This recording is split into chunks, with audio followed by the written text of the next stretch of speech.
வணக்கம் பாலாஜி.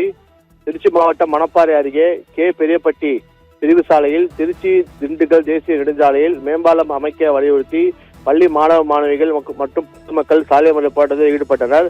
இந்த போராட்டத்தின் காரணமாக போக்குவரத்து முடங்கி மக்கள் பெரும் அவதி அடைந்தனர். அதாவது திருச்சி மாவட்டம் மணப்பாறை அடுத்த பெரியப்பட்டி பிரிவு சாலை அருகே திருச்சி திண்டுக்கல் தேசிய நெடுஞ்சாலையில் சாலையின் மையப்பகுதியில் பாதை உள்ளது. இந்த பாதையை கடந்துதான் பெரியப்பட்டி, சொக்கம்பட்டி உள்ளிட்ட 20க்கும் மேற்பட்ட கிராம மக்கள் சென்று வந்தனர். மேலும் சிப்காட் தொழிற்சாலைக்கு செல்லும் வாகனங்கள் மற்றும் பணியாளர்களும் இந்த வழியை பயன்படுத்தி வருகின்றனர். இந்த நிலையில் அந்த இடத்தில் தொடர்ந்து விபத்து நடைபெறுவதாக பாதை அடைக்கப்பட்டுவிட்டது.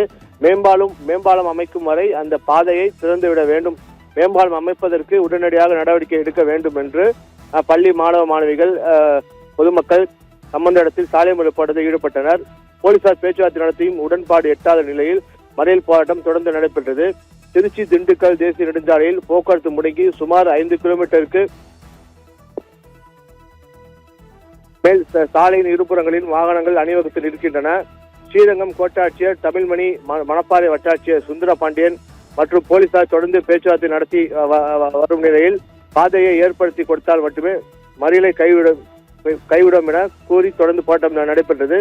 இதனால் சாலையில் சுமார் 5 கிலோமீட்டருக்கு மேல் வாகனங்கள் அணிவகுத்திருந்தது. உடனடியாக தீர்வு கிடைக்க நடவடிக்கை எடுப்பதாக அதிகாரிகள் உறுதியளித்தனர். இந்த சாலை மறியல் போராட்டத்தால் பள்ளி, கல்லூரி மாணவிகள் மற்றும் பொதுமக்கள் காலையில் பணிக்கு செல்வோர் பெரும் சோதனைக்கு உள்ளாகினர். பாலாஜி.